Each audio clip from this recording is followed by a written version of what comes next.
तालुक्यातील मंदूर येथील हुतात्मा स्मारक परिसरामध्ये चांदोली प्रकल्पग्रस्तांचे विविध मागण्यांसाठी गेल्या 36 दिवसांपासून आंदोलन सुरू आहे।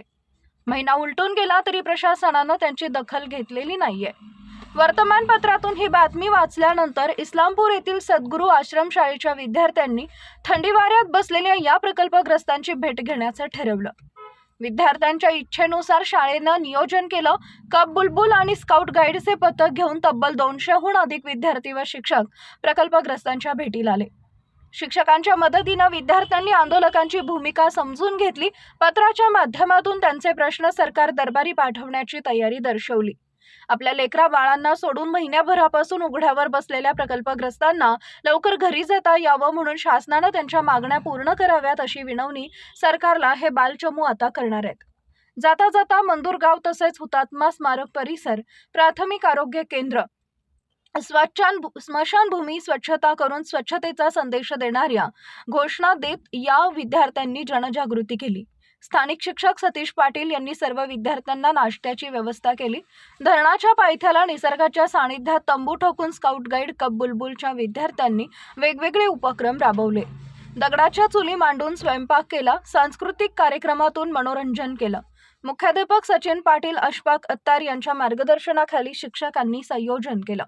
सरपंच शोभाताई माने, माजी सरपंच वसंत पाटील, राम माने, सावळाराम पाटील, जी.के. पाटील, बबन पवार, विष्णू पाटील, आनंदा सावंत, अजित चौगुले, वसंत चौगुले, दाजी कांबळे, अशोक पाटील यांच्यासह ग्रामस्थ प्रकल्पग्रस्त यांनी बालचमूंनी केलेली स्वच्छता आणि आंदोलनाला दिलेली भेट याबद्दल कौतुक करत शाळेचे आभार मानले।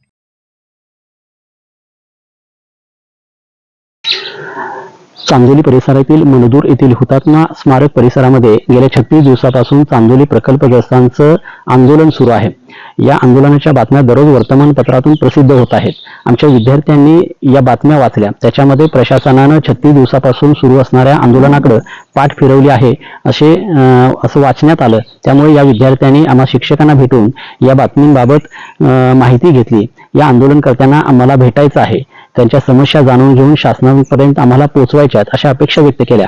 त्यामुळे आम्ही स्काउट गाईड आणि कप बुलबुलचे विद्यार्थी घेऊन आज या आंदोलनकर्त्यांना भेटण्यासाठी या ठिकाणी आलो। आमच्या विद्यार्थ्यांनी या आंदोलनकर्त्यांच्या समस्या जाणून घेतल्या। त्याचबरोबर गेल्या 36 दिवसापासून त्यांचा प्रवास या ठिकाणी कसा सुरू आहे, शासन त्यांची दखल का घेत नाही, त्यांचं मूळ गाव कोणतं, पुनर्वसन केलेलं गाव कोणतं, त्या ठिकाणी त्यांना सोयीसुविधा मिळाल्या आहेत का नाही याबाबत सखोल माहिती घेतली।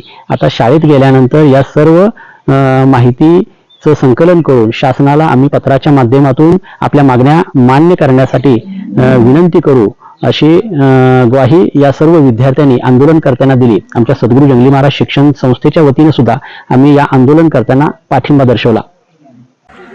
सद्गुरू आश्रमशाळा आयोजित स्काउट गाईड या विषयाअंतर्गत आज आम्ही मंदूर या ठिकाणी आलेलो होतो। यात सर्वात महत्त्वाचं कारण म्हणजे श्रमिक दलाचं चाललेलं गेल्या 38 वर्ष संघर्ष जो आहे प्रकल्पग्रस्तांचा, त्यांना आमच्या लहान मुलांना घेऊन आम्ही पहिल्यांदा त्या ठिकाणी येऊन मुलांच्या वतीनं, शाळेच्या वतीनं व संस्थेच्या वतीनं आम्ही त्यांना पाठिंबा दिला व त्यांच्या संघर्षाला आम्ही सलाम केला।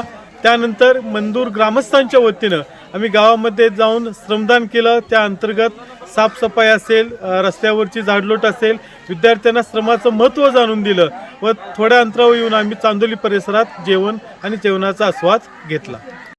नमस्कार, मी श्रद्धा विनोद कांबळे, इयत्ता 9वीची विद्यार्थिनी, सद्गुरू माध्यमिक आश्रमशाळा इस्लामपूर। आम्ही चांदोली येथे मंदूरमधील प्रकल्पग्रस्तांची समस्या जाणून घेण्यासाठी आलो, कारण आम्ही पेपरमध्ये बातमी वाचली होती की इथे आंदोलन चालू आहे, त्यांच्या समस्या, त्यांना खूप समस्या आहेत, त्यांना सुविधा भेटत नाही आहेत। तर आम्ही आमच्या शिक्षकांच्या सहाय्याने इथेपर्यंत आलो आणि त्यांच्या समस्या जाणून घेतल्या।